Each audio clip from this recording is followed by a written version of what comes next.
Então, a gente vai entrar a partir dessa semana, na semana 6, né? No módulo de termologia.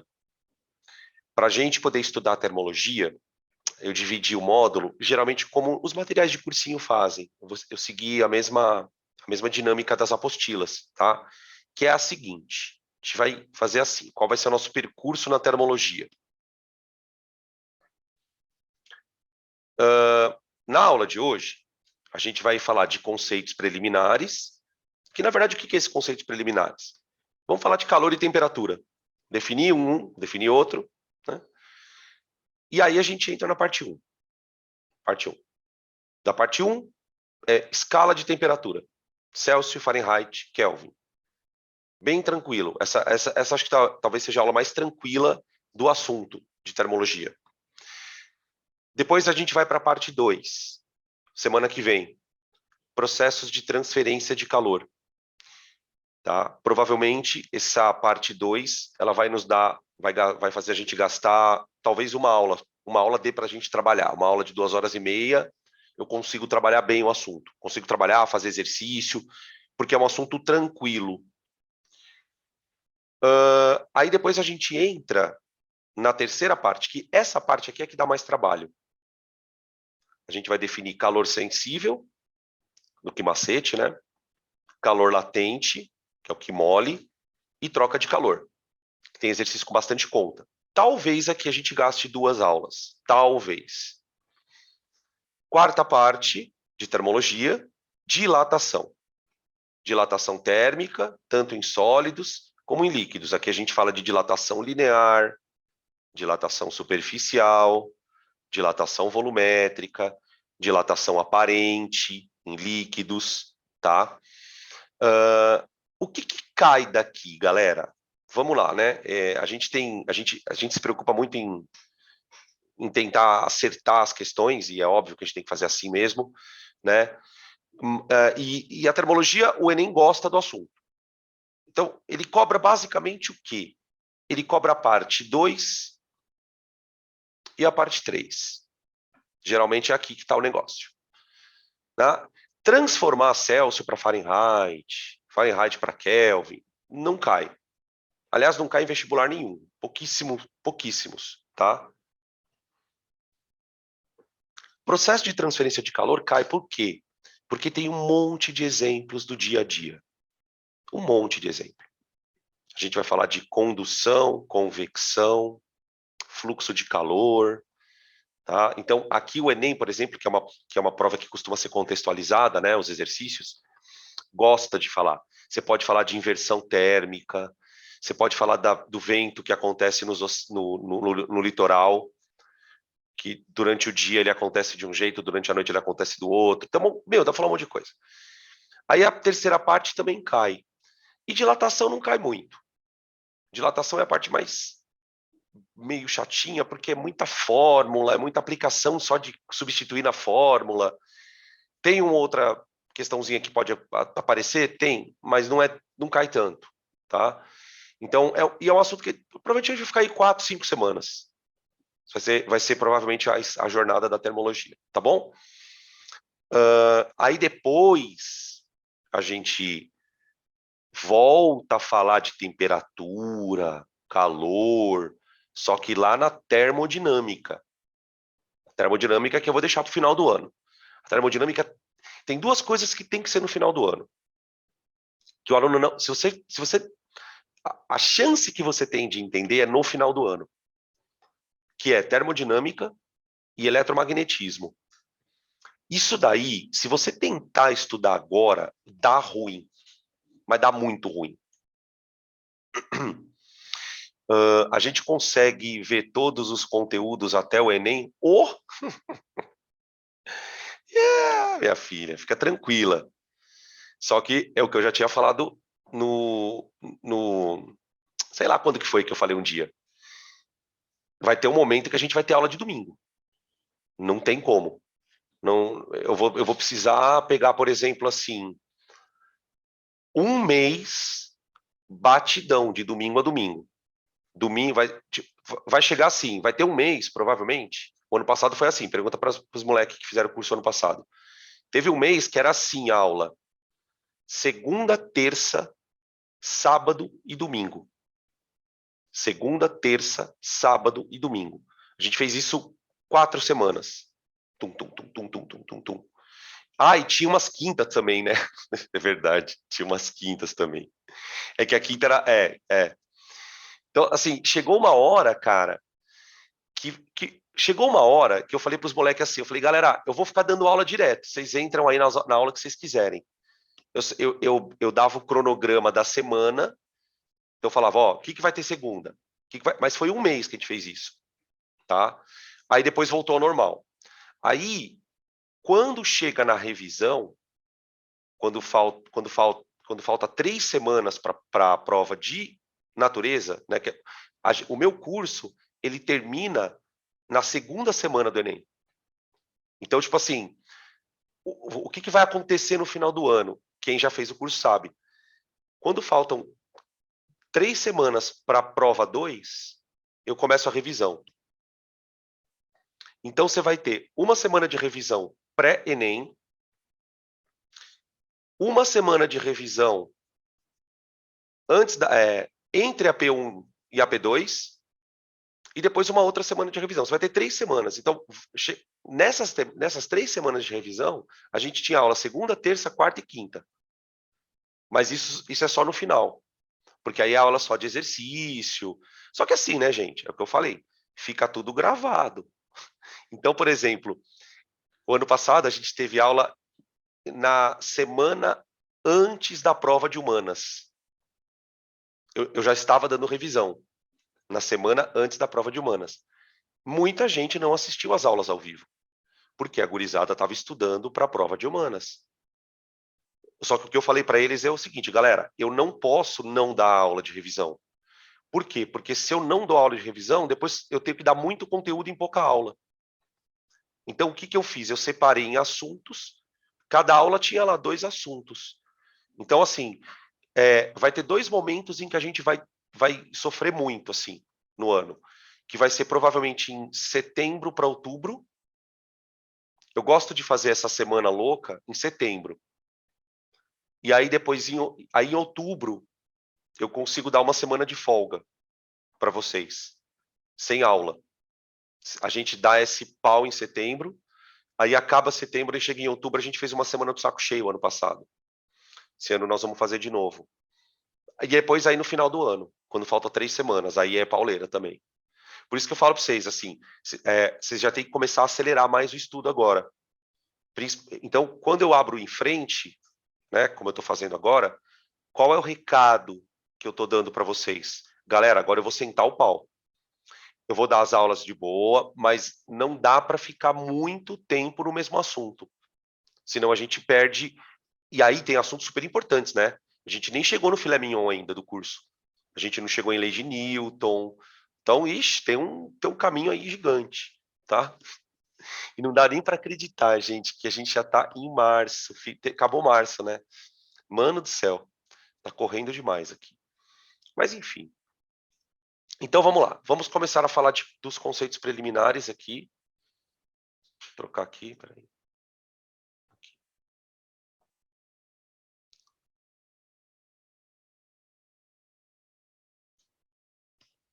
Colocar aqui o slide completo, a gente vai fazendo juntos. Então, esse primeiro slide, ele não tem muita pretensão aqui de ficar definindo nada muito com fórmula, não. A gente vai tentar entender que calor e temperatura não são a mesma coisa. Por que a gente gosta de começar o assunto falando sobre isso? Porque no nosso dia a dia, a gente, de maneira corriqueira, confunde na hora de se expressar usando o termo calor, temperatura de maneira meio errada, né? Então, quando a gente, por exemplo, encosta num corpo e diz que o corpo está quente, o que você está sentindo do corpo? Você está sentindo calor entrar na sua mão.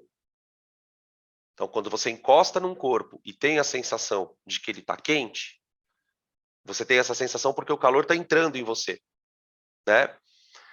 Quando você tem uma sensação de frio, é porque esse calor está saindo de você. De alguma maneira, alguma coisa está roubando calor. Então, a sensação que nós sentimos quando você encosta num corpo, aí você fala, olha, o corpo está quente, olha, o corpo está frio. Ela é resultado de uma troca de energia. Uma troca de energia. Essa troca de energia é chamada de calor. Energia térmica em trânsito. Né? Aqui eu coloquei uma definiçãozinha que eu peguei do livro. Ó. Calor. Transferência espontânea. Nós falamos bastante sobre aquela palavra, né? Espontânea na aula de ligação. Quem não assistiu a aula de ligação iônica, assiste a aula, porque teve uma discussão muito legal, basicamente sobre o que é ser, o que é ser estável, o que é ser espontâneo. Foi uma discussão meio louca. Bom, transferência espontânea de energia. Olha lá, calor, então, é uma transferência de energia. Se ela é espontânea, gente, é porque ela acontece sem a nossa interferência. Ela simplesmente acontece entre corpos que se encontram em diferentes temperaturas. Ah, então chegamos na parte importante. Para que o calor aconteça, tem que ter corpos com diferentes temperaturas. Beleza? Então, temperatura não é sinônimo de calor. Aí olha o que ele fala aqui, né? O corpo mais quente, e é aqui que a gente quer entender o que significa esse corpo mais quente. Na verdade, esse corpo mais quente é o corpo de maior temperatura. Esse seria o significado da palavra quente aqui. E o corpo mais frio, de menor temperatura, recebe a energia, até que a temperatura de ambos seja a mesma. Então, uma coisa que a gente começa a perceber é o seguinte: a troca de calor causa mudança de temperatura. A troca de calor causa mudança de temperatura. Calor é dado em Joule, temperatura é dada em graus Celsius, tá? Então, como é que a gente vai definir temperatura? Para eu definir temperatura, eu preciso criar uma grandeza e criar uma forma de medir essa grandeza. Ou seja, a gente vai falar um pouquinho de termômetro. Como é que o termômetro mede a temperatura? Como que a coisa funciona na prática, tá? Então, de maneira mais assim geral, o que a gente aprende que é a temperatura? A temperatura tem relação com a agitação térmica do corpo. Agitação térmica. Por exemplo, eu vou trocar aqui o slide, que aí a gente já entra nas definições mais formais, tá? Então, ó, o que você precisa guardar desse primeiro slide? Calor é energia sendo trocada, tá bom? Calor é energia sendo trocada. Para que essa energia seja trocada, os corpos precisam ter diferentes temperaturas. Então, a temperatura é uma medida térmica. Quando um corpo perder ou ganhar calor, essa medida térmica vai alterar. A variação de temperatura é isso. Tá? Beleza? Então, vamos falar um pouco sobre isso. Deixa eu trocar aqui. Bom, eu tenho que ter duas visões de temperatura. Uma visão microscópica e depois uma visão macroscópica. Tá? A visão macroscópica ela está mais associada ao termômetro. Né? O que o termômetro mede na real. E depois a gente fala de escala. Bom, vamos entender o que a temperatura é microscopicamente falando. Aqui eu tenho uma figura, deixa eu dar um zoom nela, ela ficou um pouco pequena. Dependendo do tamanho da sua tela, fica difícil para você enxergar. Agora acho que fica melhor. Gente, essa figura aí, super conhecida, ela mostra de maneira microscópica como seriam os 3 estados de agregação da matéria. Tá? E aí a gente vai olhar para esses 3 estados de agregação e enxergar uma questão que é bem importante para a temperatura, que é o que a gente vai chamar de grau de liberdade. grau de liberdade. Grau de liberdade, como o próprio nome está sugerindo, é o quão livre uma molécula é dentro de uma estrutura. Numa estrutura como um sólido, os sólidos eles são cristais. Né? Tipo, você pega, por exemplo, um composto iônico, a gente estava falando sobre composto iônico ontem, né? Tipo, a gente vai falar na próxima aula de iônico que composto iônico é cristal, né? Cheio de íon. Né? Aquele sistema está cheio de partícula, e aquelas partículas se movimentam. Só que num cristal, essa movimentação é muito pequena. Muito. No estado líquido, as moléculas ainda estão meio conectadas, tem interação molecular, mas o grau de liberdade já é maior. Por quê? Porque elas não estão tão engessadas. Então, se no sólido a partícula talvez só vibre, no líquido a partícula já tem um movimento. No gás, então, galera, Ave Maria, né? No gás, então, o grau de liberdade é absurdo. A gente até costuma dizer, quando você estuda gás ideal, a gente vai estudar isso na química e na física, né? Gás ideal. Por que eu chamo aquele gás de ideal? Porque a gente vai considerar que não existe interação entre as moléculas. Por isso que as partículas ficam meio que perambulando a esmo, tá? A esmo. Porque não tem coesão. Então, a gente sabe de maneira intrínseca que há uma agitação das moléculas, que pode ser maior ou menor. Só que, o que acontece? Dentro de um sistema de muitas partículas, então vamos escrever aqui, ó. Dentro de um sistema de muitas partículas,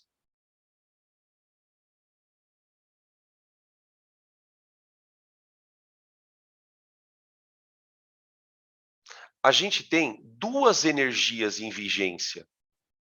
Duas. Uma é a energia cinética, que vai ter toda uma parte lá da física para estudar ela. A energia cinética está associada à velocidade das moléculas. Tá? E aí é que vem uma outra questão que a gente às vezes não percebe, não sabe, porque não se fala. Além da energia cinética, existe uma outra energia chamada energia potencial, que de novo ela aparecendo aqui. A gente falou sobre energia potencial quando a gente estava estudando ligação iônica, não é? Gente, essas coisas aí não são átomos ou moléculas? Os átomos e moléculas não são sistemas de cargas elétricas? Então, quando se aproxima a carga elétrica, tem energia potencial em jogo. Tem energia potencial. Então, existe lá dentro uma porrada de energia. Uma energia associada à agitação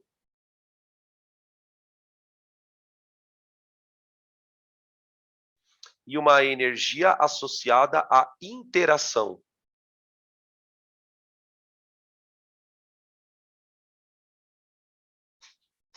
Tá? Por exemplo, no gás, a gente nem vai considerar que tem energia potencial, porque não tem interação. As moléculas estão totalmente isoladas uma da outra. Tá? Essas duas energias, elas são somadas, né? Elas são chamadas de energia interna.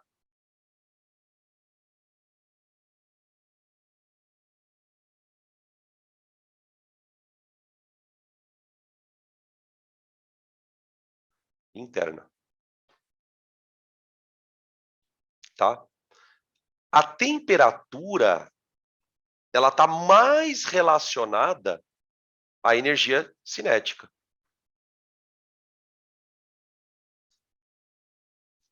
A energia cinética. Tá? Por isso que quando um corpo muda de estado, a temperatura não varia. Porque quando o corpo está mudando de estado, o que está acontecendo ali, na mudança de estado, é que a energia potencial está mudando. Então, durante a mudança de estado, a temperatura não vai variar. Sabe aquele gráfico de temperatura de fusão, ebulição, que são aqueles platôs? Então, dá para a gente entender por quê. Então, assim, a temperatura ela está relacionada com a agitação do sistema. Essa energia potencial a gente não fala muito na física porque ela é mais misteriosa, ela é mais difícil de estudar. Ela é mais difícil de estudar, tá?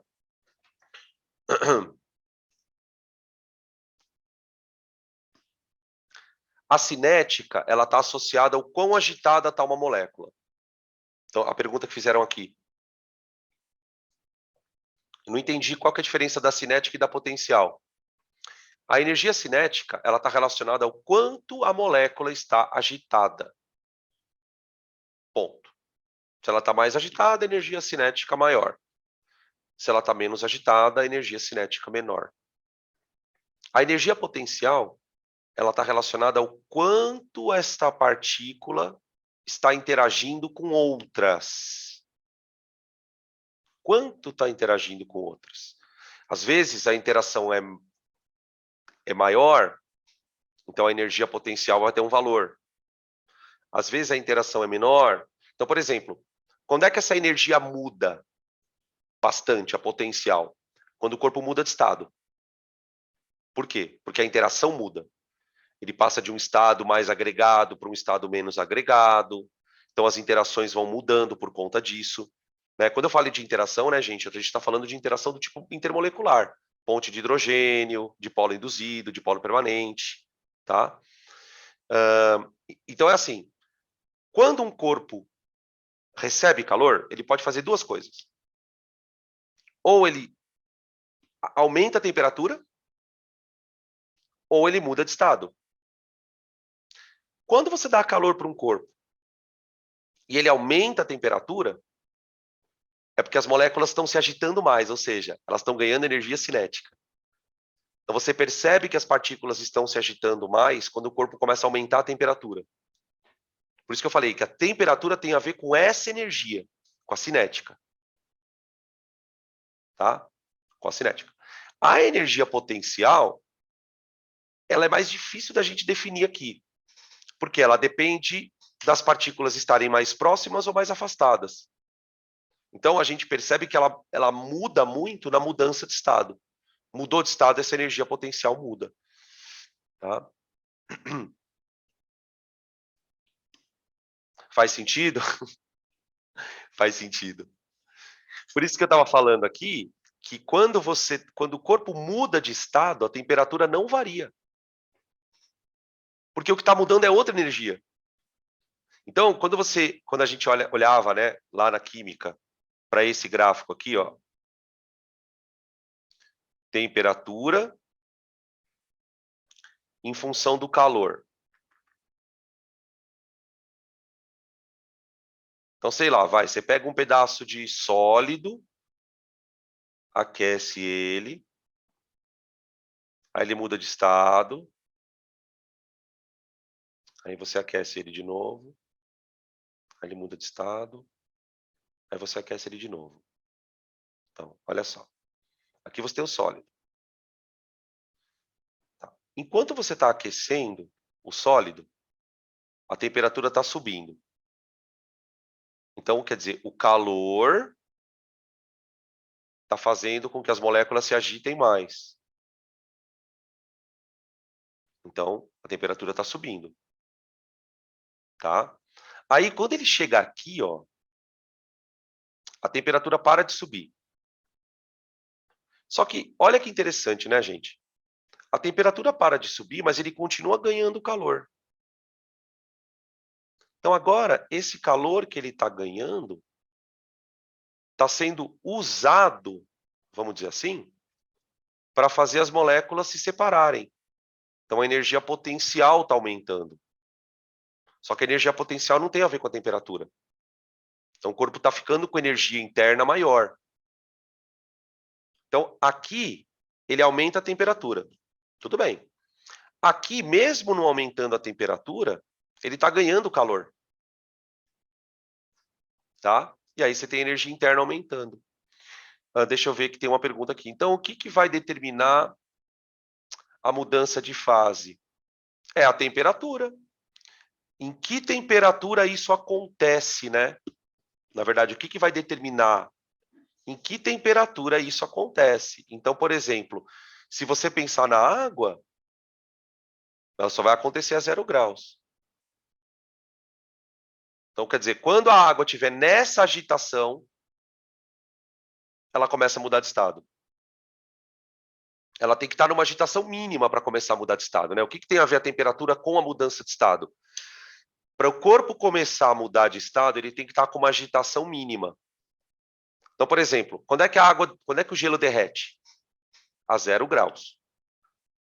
Então, para a molécula começar a se separar, ela precisa estar numa agitação correspondente a 0 graus. Aí ela vira líquida.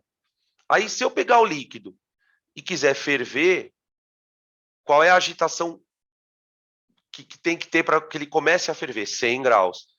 Então, o que a gente percebe, né? Para o corpo começar a mudar a agregação, ele tem que ter uma agitação mínima. Antes disso, ele não muda.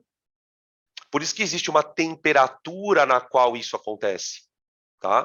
Deixa eu ver aqui que tem outra pergunta. Mas a temperatura é o grau ou medida de agitação? Se o calor aumenta, a temperatura também deve aumentar? Não. Se não tiver mudança de estado. Por isso que eu estava falando. Se não tiver mudança de estado. A temperatura pode aumentar? Sim. Mas ela pode não aumentar. Quando? Quando o corpo muda de estado. Tá? Tanto é que você deve lembrar da termologia mais para frente, né? Você tem o que macete e o que mole. São duas fórmulas para usar em situações diferentes. A gente vai chegar lá, a gente vai lembrar isso, tá? Beleza? Então, o que a gente pode resumir? Eu posso resumir o seguinte, ó. A temperatura... Opa.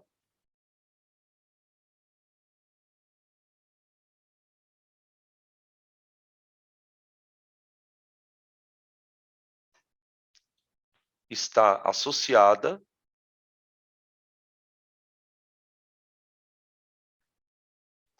à energia cinética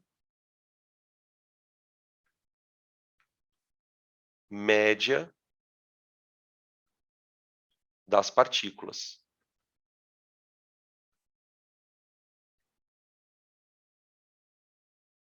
Por que essa frase ela é importante? Para duas coisas. Primeiro, que a temperatura não é a energia cinética. Ela não é. Está escrito que ela está associada. Ou seja, o que isso tem que passar para a tua cabeça? Quando a temperatura variar, é porque a energia cinética está variando. E a segunda coisa é que, quando ele fala assim, que a temperatura está associada à energia cinética média, ele quer dizer nas entrelinhas que as moléculas não têm a mesma energia. Tanto é que você precisa tirar uma média. Se você precisa tirar uma média, é porque as energias não são iguais. Então, lá dentro, você tem molécula de tudo quanto é energia. De tudo quanto é energia. O que a temperatura representa? Um número que tem a ver com essa energia. Ele não é necessariamente energia. Por exemplo, você não pode dizer que se a temperatura é 30 graus, é porque ele tem 30 de energia. Não. Tá, mas o que é esse grau da temperatura, né? Vamos tentar explicar isso daqui a pouquinho. A gente vai chegar lá, tá bom? Então, quando a gente olha para essas frases, né, a temperatura está associada à energia cinética média, ela é uma frase que, ao mesmo tempo que ela fala alguma coisa, parece que ela não está falando muita coisa. Só tá, mas e o que isso quer dizer na prática? O que você só precisa entender é o seguinte: toda vez que um corpo mudar a temperatura, é porque as moléculas estão mudando a agitação. Mudou a temperatura, está mudando a agitação. Tá? Claro, tudo isso tem a ver com calor. Tá? Bom, beleza. Lá na termodinâmica, a gente vai voltar a falar de energia interna. Mas isso depois. Vou trocar aqui o slide para a gente seguir. Aqui. Como é que a gente mede a agitação de molécula? Como que a gente mede a agitação de molécula?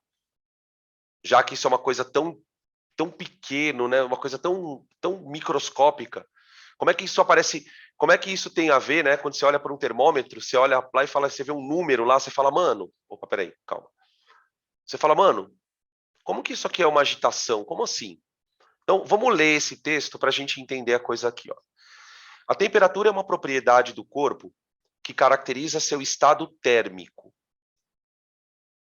Essa palavra térmico talvez seja interessante você colocar aí a palavra agitação. Então, o que é o estado térmico? O quão agitadas estão as moléculas?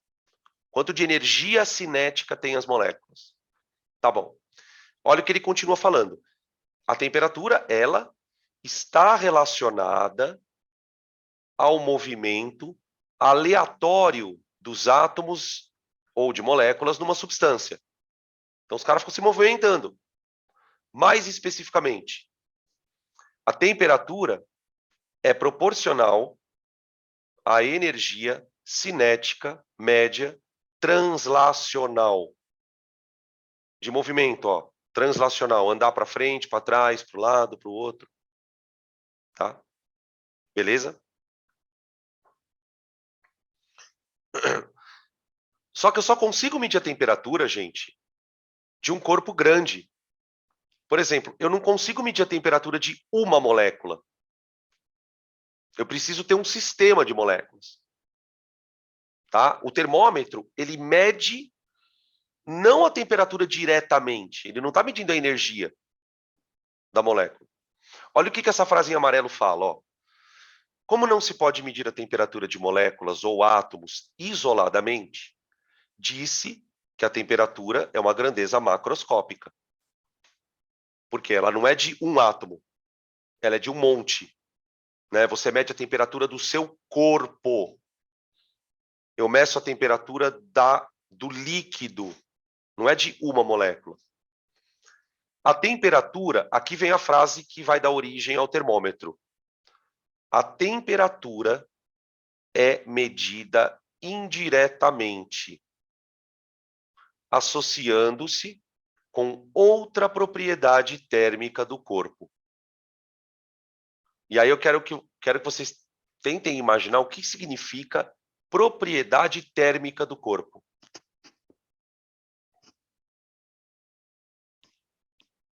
O que será uma propriedade térmica do corpo? Propriedade tem um monte.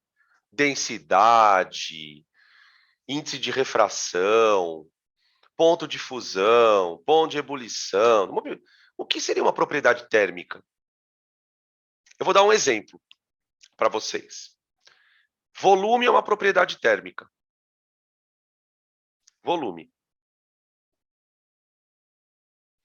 Por que volume é uma propriedade térmica? Pensa aí.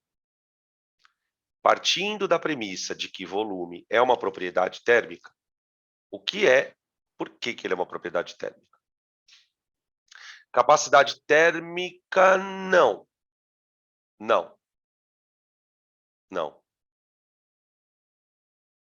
Está relacionado com agitação? De uma certa forma, tá. Dá para considerar meio certo. Porque o volume depende do estado físico, está melhorando. Na verdade, sabe o que é uma propriedade térmica, gente? É uma propriedade que varia com a temperatura. Volume. Volume varia com a temperatura. Densidade varia com a temperatura. Pressão varia com a temperatura. Qualquer propriedade que varie com a temperatura é uma propriedade térmica. Tá? Eu vou explicar o que isso quer dizer.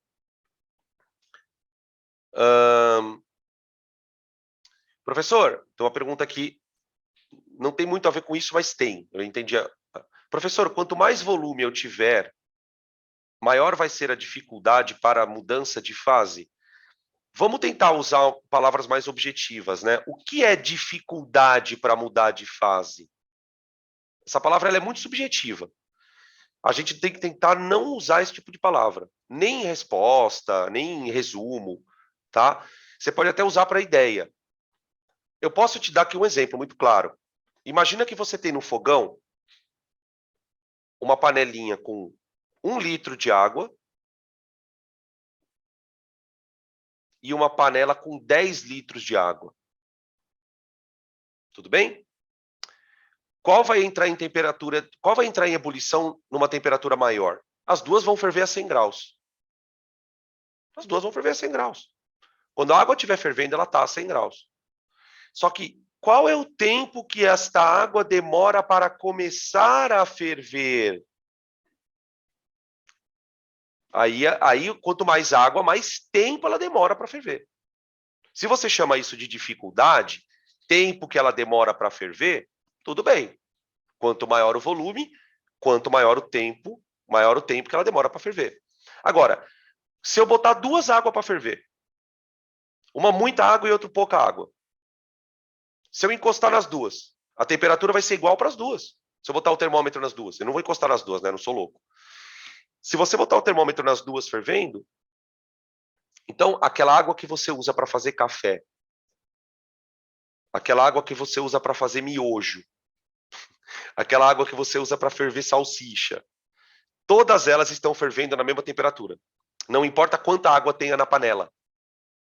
Agora, é claro, se tem muita água na panela, ela vai demorar mais para atingir aquela temperatura. Deu para entender? Tá? Qualquer coisa me chama aqui. Então, vamos ver essa história de propriedade térmica aí, gurizada. Só para vocês entenderem o Paranauê. Agora, depois que você assistir essa aula, você vai olhar para um termômetro e vai praticamente falar, nossa, eu respeito sua história, termômetro. Valeu. Porque é uma ideia genial, cara. Vamos ver aqui, ó. Temperatura. Deixa eu colocar aqui. Ó. Qual é o Paranauê por trás de um termômetro? Deixa eu colocar aqui os termômetros. Ó. Aqui eu tenho o termômetro digital. Aqui eu tenho o termômetro de orelha. Aqui tem o termômetro de mercúrio, que é o tradicional. Né? Respeite sua história, pode crer. Respeita a história do termômetro. Então, para a gente entender o Paranauê do termômetro, vamos ler aqui, eu vou fazer um esqueminha aqui do lado. Ó, o termômetro é o sistema auxiliar que permite a avaliação indireta da temperatura de outro sistema. Então, na verdade, põe na tua cabeça o seguinte: quando você usa um termômetro, o que você tem que fazer com o termômetro, gente? Você não tem que encostar o termômetro no que você quer medir? Então, você encosta o termômetro no sistema. Então, a coisa funciona assim, ó. Você tem um sistema.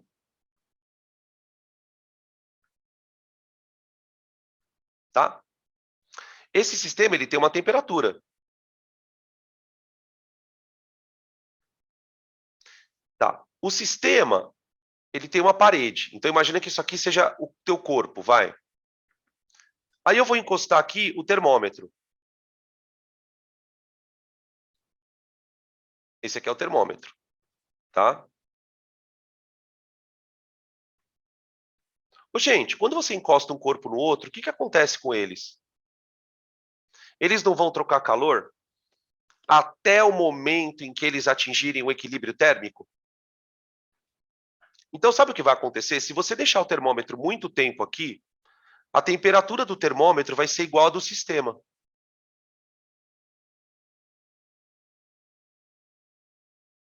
Então, o termômetro, ele tem uma temperatura inicial, porque ele estava guardado na caixinha, não estava? Ele não estava guardado na caixinha? Você tirou o termômetro daí, ele não estava marcando a temperatura ambiente? Aí você encostou o termômetro na tua pele, ele passa a medir uma temperatura final, que é a do sistema? Então, você concorda que o termômetro ele sofre uma variação de temperatura?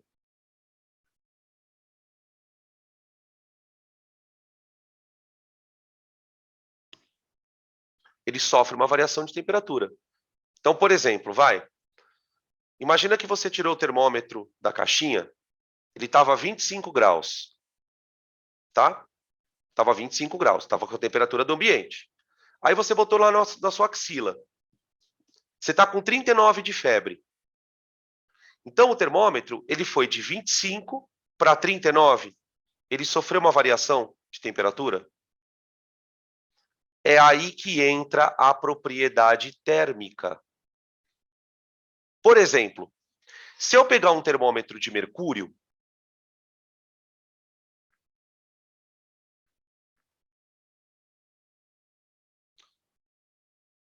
o que acontece com o mercúrio quando a temperatura dele varia?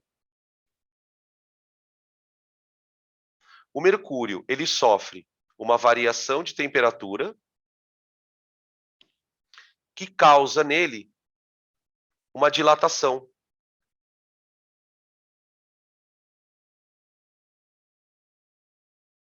Então, quem já olhou um termômetro de mercúrio percebe que essa coluninha aqui, ó, ela sobe e desce.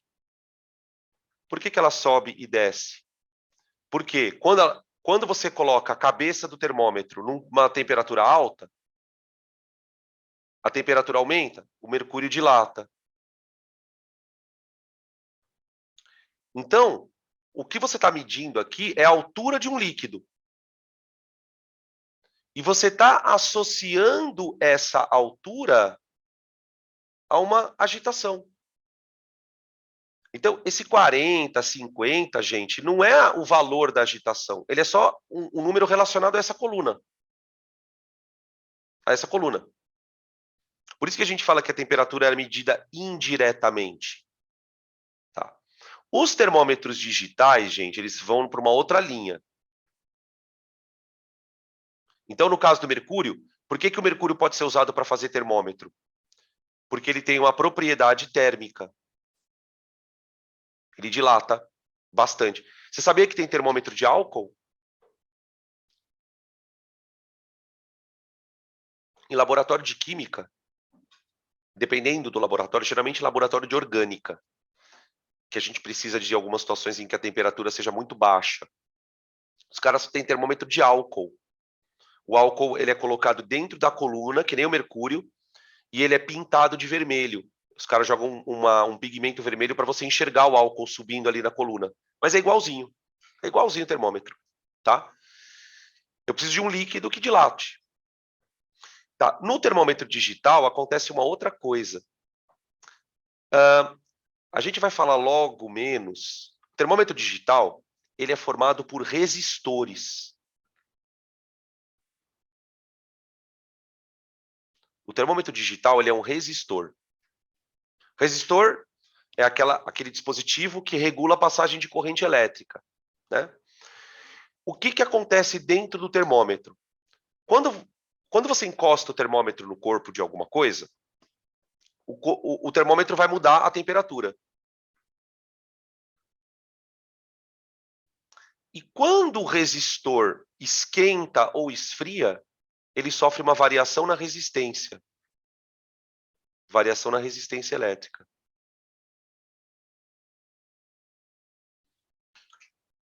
Essa variação na resistência elétrica é interpretada como uma variação de temperatura pelo termômetro. Então, o termômetro está usando um metal que, por estar mais quente ou mais frio, tem uma resistência diferente, e ele associa essa mudança de resistência à agitação da molécula de uma outra coisa. Percebe como a temperatura é uma medida meio esquisita? Por quê? Porque eu não tenho como medir isso diretamente. Então, você vê o que acontece com o líquido, por exemplo, o tamanho dele, então dilatou, temperatura aumentou, diminuiu, contraiu, a temperatura diminuiu, ou então por mudança de resistência, tá? Beleza? Deixa eu mostrar para vocês aqui um negócio.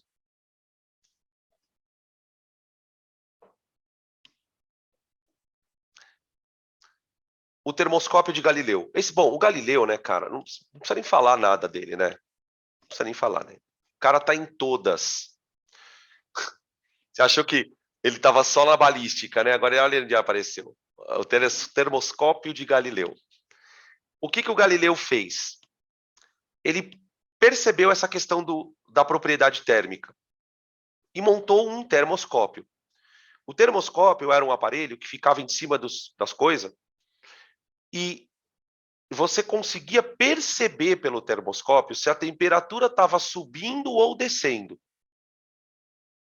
Ele não era um termômetro, tipo, que mede o valor.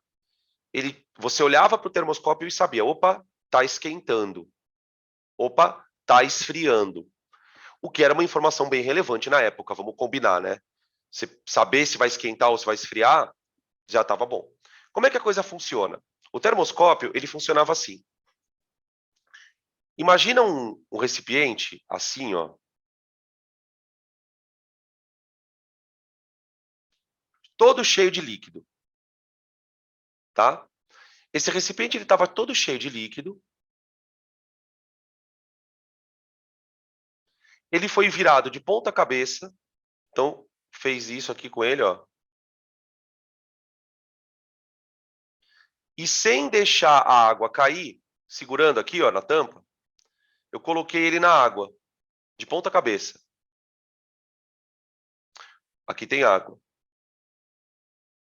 Se você já brincou de balde na água, você já deve ter tentado fazer isso alguma vez na sua vida. Você pega um balde, enche de água, vira ele, de tal maneira que ele fica com a boca para dentro, ó, tá?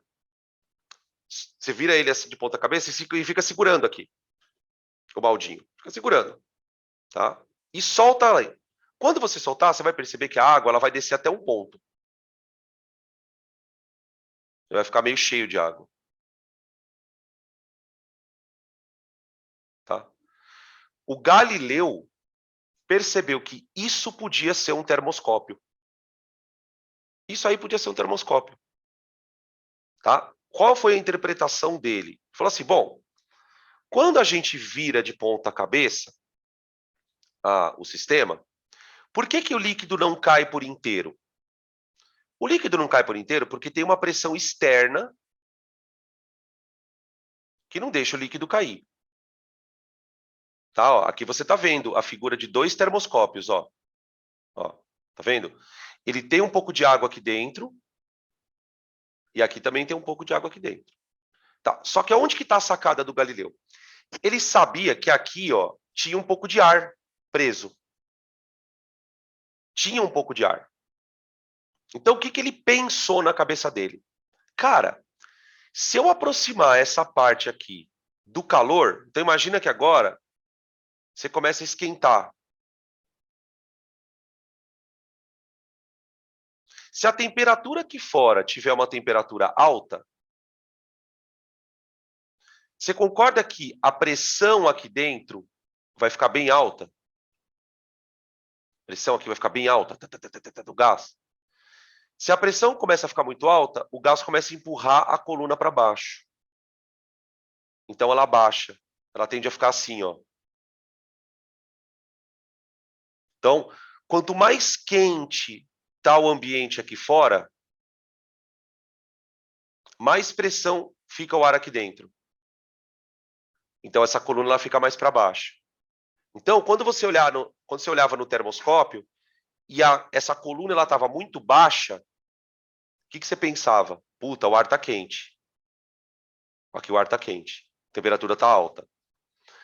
Quando você põe o termoscópio num ambiente onde a temperatura é baixa, aqui, ó, a pressão, se a temperatura aqui é baixa, a pressão aqui do ar é menor. Então a coluna sobe um pouquinho mais. Entenderam? Quanto mais para cima, menor a temperatura. Bizarro esse termômetro, né? Quanto maior a coluna, menor a temperatura. Quanto mais baixinha for a coluna, maior a temperatura. Vê como o termômetro é uma coisa bizarra? Ele sempre é uma coisa bizarra. É que a gente não percebe, né? No nosso dia a dia a gente não se atenta nisso, tá? Tem um vídeo aqui da Univesp, que é muito legal. Esse canal é bem legal, eu recomendo para vocês assistirem no YouTube. Tem um monte de experiência bem legal. Quer ver? Espera aí. Espera aí. Opa. Deixa eu abrir o...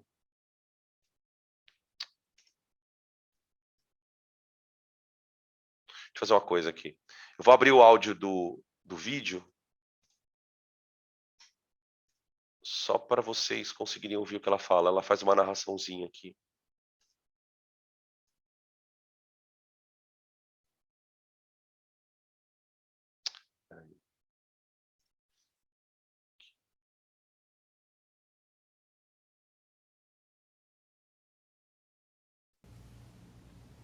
Ó, aqui é o seguinte.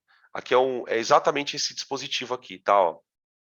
Ele tem aqui um caninho. Aqui tem um bulbo aqui em cima, tá? E dentro desse sistema aqui, ó, deixa eu dar um zoom aqui primeiro no vídeo, porque fica mais fácil, ó. Aqui, ó. Aqui você tem álcool, tem um corante aqui, e aqui o tubo ele tá subindo por aqui, ó. Tá? E ela vai contar aqui o que vai acontecer. Agora vamos borrifar a esfera com álcool, diminuindo mais a sua temperatura, dada a retirada Ai, não consigo, de velho. calor pela evaporação do álcool, que é muito volátil.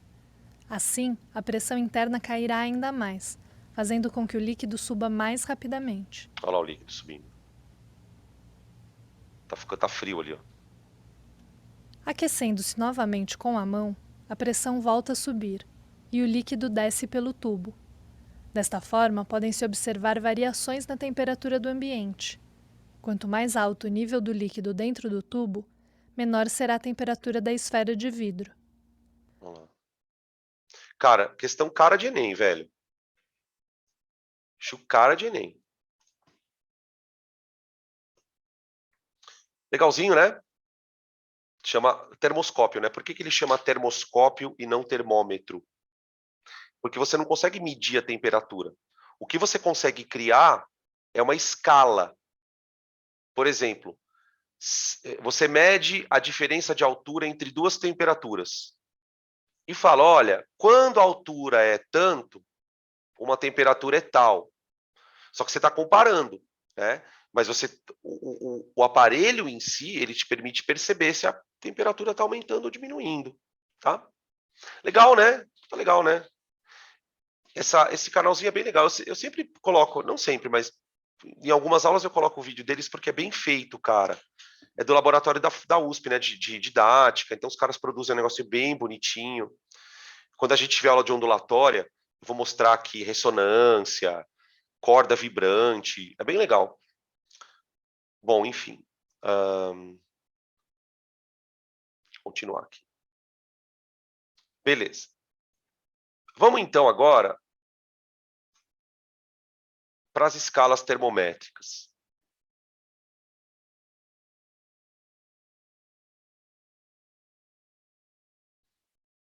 Aqui.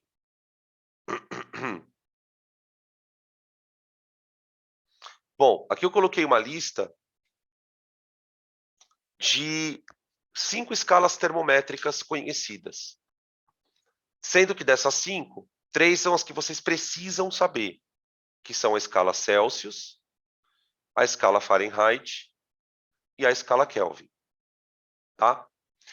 O que são escalas? São formas diferentes de você medir a temperatura. Então, por exemplo, quando eu meço distância, eu posso medir em metro, eu posso medir em jarda, eu posso medir em milha, concorda? Quando eu meço volume, eu posso medir metro cúbico, eu posso medir em litro, eu posso medir em galão. Então, com temperatura não é muito diferente. Eu tenho formas diferentes de aferir a temperatura. Geralmente, o que os exercícios querem que vocês saibam fazer é pegar a temperatura num valor de uma escala e converter para outra. E para isso existem equações. Então não é nada muito misterioso, tá? O que você precisa ter em mente? de cada uma das escalas, o que a gente chama de pontos fixos. Pontos fixos. Esses pontos fixos, na verdade, eles foram criados pelos Celsius. Ele foi criar uma escala onde ele precisava atribuir alguma coisa à temperatura zero. Então, ele vai criar uma escala de temperatura. Vocês acabaram de perceber, galera, que o que o termômetro faz? Ele encosta no corpo e alguma coisa acontece nele, não é? Ou ele dilata, sei lá, a resistência dele muda, enfim. Então, como é que você cria uma medida de temperatura? Você encosta o termômetro em alguma coisa que você queira e diz que aquilo vale zero. Acabou. Você criou uma escala. O que o Celsius fez? Ele encostou o termômetro no gelo e falou: essa temperatura eu vou chamar de zero. No gelo derretendo, né? O que eu chamo de ponto de gelo, deixa eu só colocar isso porque senão vai dar impressão, talvez dê uma impressão errada. Eu estou falando do ponto da fusão, tá? Ponto de gelo, o que seria o ponto de formação de gelo, né? Ou o ponto de fusão do gelo. E o ponto de vapor seria o ponto de ebulição. Ebulição, tá? Beleza? Então, esses são os pontos fixos da escala Celsius. O que a gente faz? Associa esses pontos na escala Fahrenheit. Então, tipo assim, em que temperatura o gelo derrete na Fahrenheit? 32. Em que temperatura a água ferve na Fahrenheit? 212. Tá? É isso.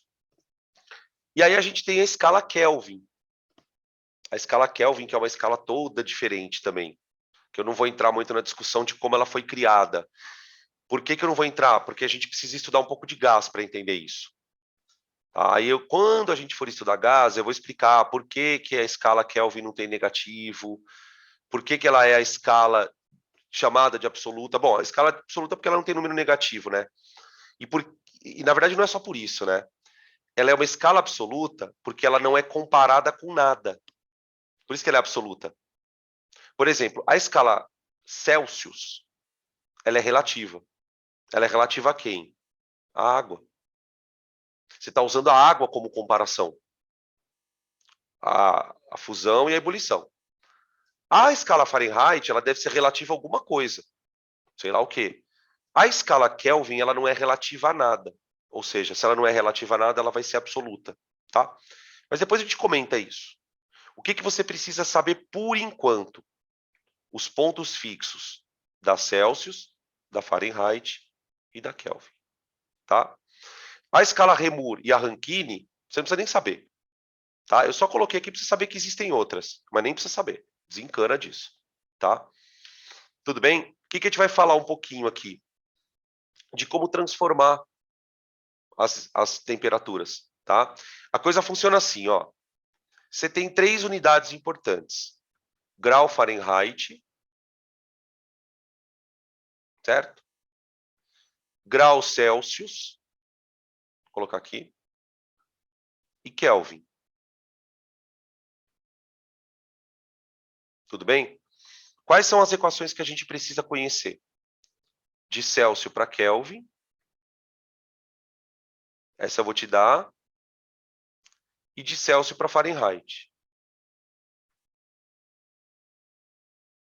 2 é o suficiente, tá? Se você precisar transformar de Fahrenheit para Kelvin, aconselho, transforma para Celsius e depois para Kelvin, para você evitar de ter uma outra equação. Mas tem equação, mas a gente nem estuda, tá?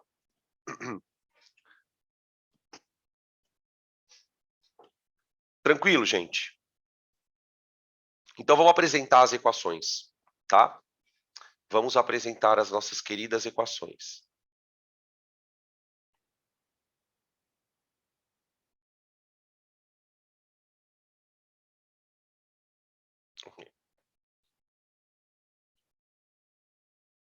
Bom, a primeira equação de conversão que a gente vai obter é uma equação que converta uma temperatura na escala Celsius para Fahrenheit ou vice-versa. Tá? Geralmente, quando a gente vai aprender esse assunto, depende de como você vai aprender, você pode ter recebido uma fórmula de presente. Olha, pega lá a fórmula. Eu não vou mostrar a fórmula, eu vou mostrar como eu chego nela. E eu vou te contar por que isso. Porque se você souber chegar na fórmula, você consegue descobrir a fórmula para qualquer escala. E quem já é mais experiente sabe que nesse assunto o vestibular inventa umas escalas. Ele fala assim, olha, eu criei uma escala X que fala que a água ferve a 1000 e o gelo congela a -30. Ele inventa umas temperaturas nada a ver. E ele pede para você montar a equação de transformação. Então, é legal você decorar a equação de Fahrenheit para Celsius? É legal, se souber, ótimo. Mas é interessante você saber como é que a gente chega nela, tá? E aí eu vou mostrar para vocês aqui. Olha só. Aqui nesse termômetro, o que a gente desenha? Depois, nos exercícios, a gente vai fazer um juntos, tá? Ó, eu coloquei aqui no termômetro em Celsius o ponto 0, que é o ponto de gelo, o ponto 100, que é o ponto de vapor, e do lado eu coloquei a mesma coisa da Fahrenheit. Então, quer dizer, essa temperatura equivale a essa, tá? Ou seja, elas estão medindo, você está medindo a mesma coisa, só que com valores diferentes, porque você está numa escala diferente. Essa temperatura equivale a essa.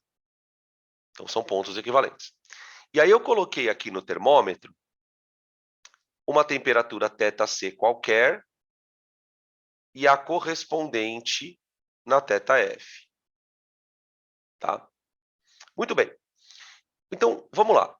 Quando o termômetro em Celsius varia de 0 até 100,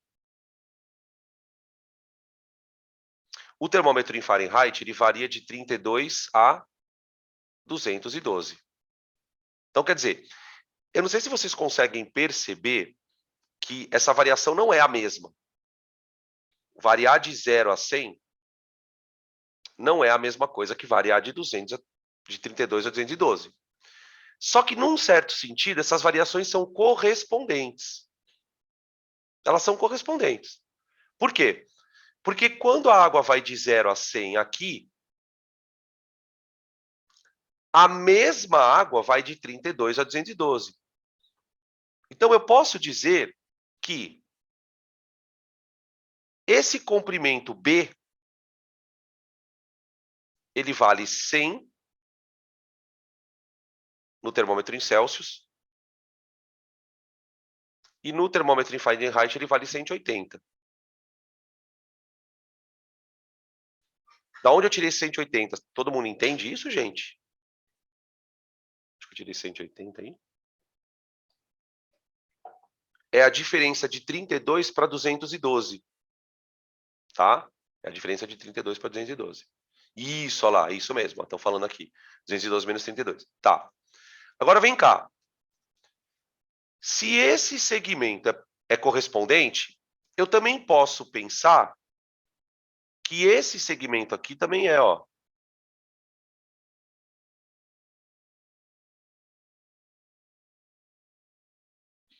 Esse segmento também é. Tá? Por quê? Porque eles fazem parte do mesmo termômetro. Então, do mesmo jeito que 100... Peraí. Do mesmo jeito que... Nossa, do mesmo jeito que... Do mesmo jeito que 100 aqui está para 180, este segmento aqui, ó, tem que estar para esse. Então, ó, quanto mede este segmento aqui, ó, no termômetro em Celsius? Ele vai de 0 até θc. Então, ele mede θc.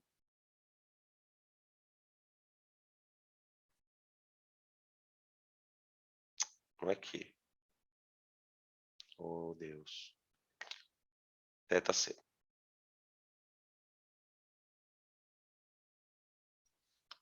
θc. Sobre.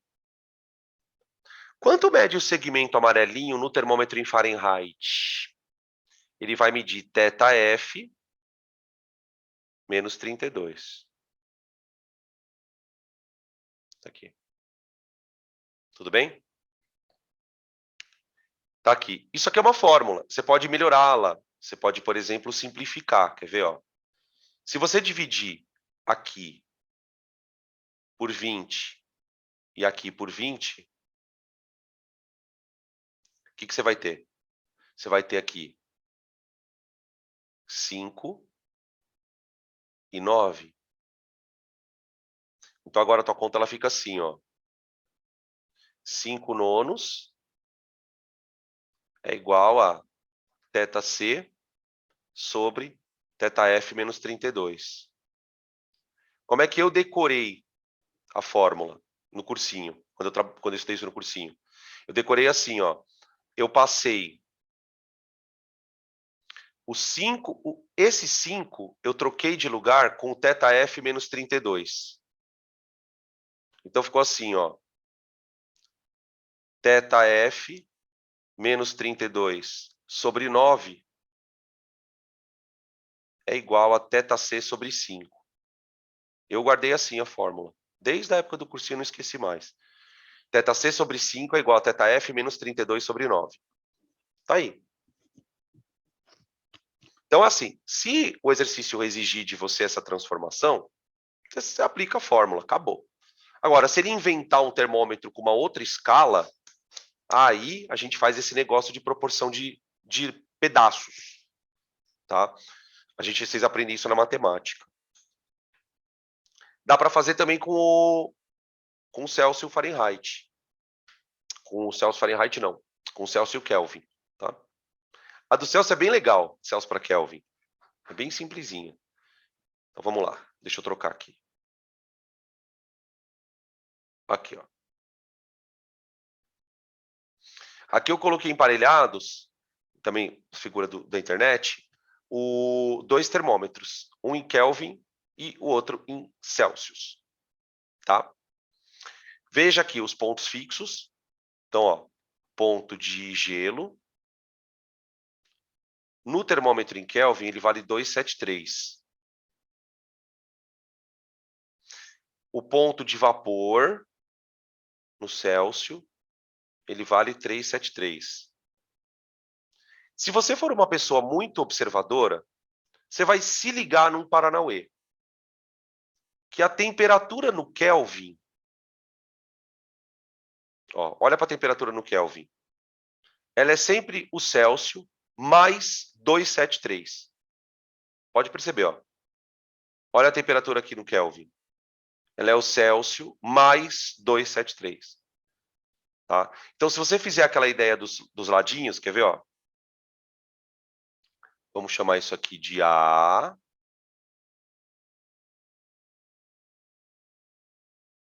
Isso aqui de B. Ó.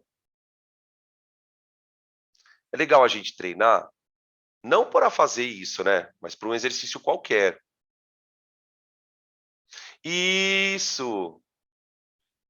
Então, não. Cuidado. Não é porque a variação é 1 para 1 que dá para fazer por regra de 3. Não. Porque, por exemplo, quando você dobra a temperatura no Celsius, você não vai necessariamente dobrar no Kelvin. Cuidado, cara. Puta, isso é muito chato. Não. Tá? A variação é 1 para 1, mas não dá para usar a regra de 3. Eu vou fazer assim, ó. Pega lá a parte grandona dos termômetros, ó. 100 está para 100. Olha aqui, ó.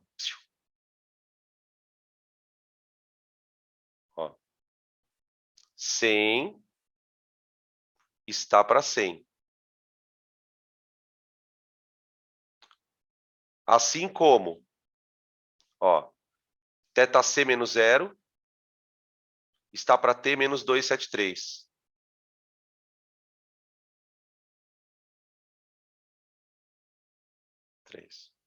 Que seria o comprimento do B.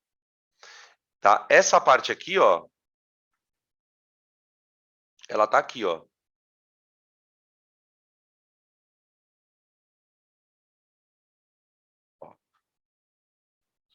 Tá? Olha a formulinha aparecendo aqui, ó. 100 dividido por 100 dá 1. Então fica 1 igual a θc sobre θk menos 273. Portanto, θk menos 273 igual a θc.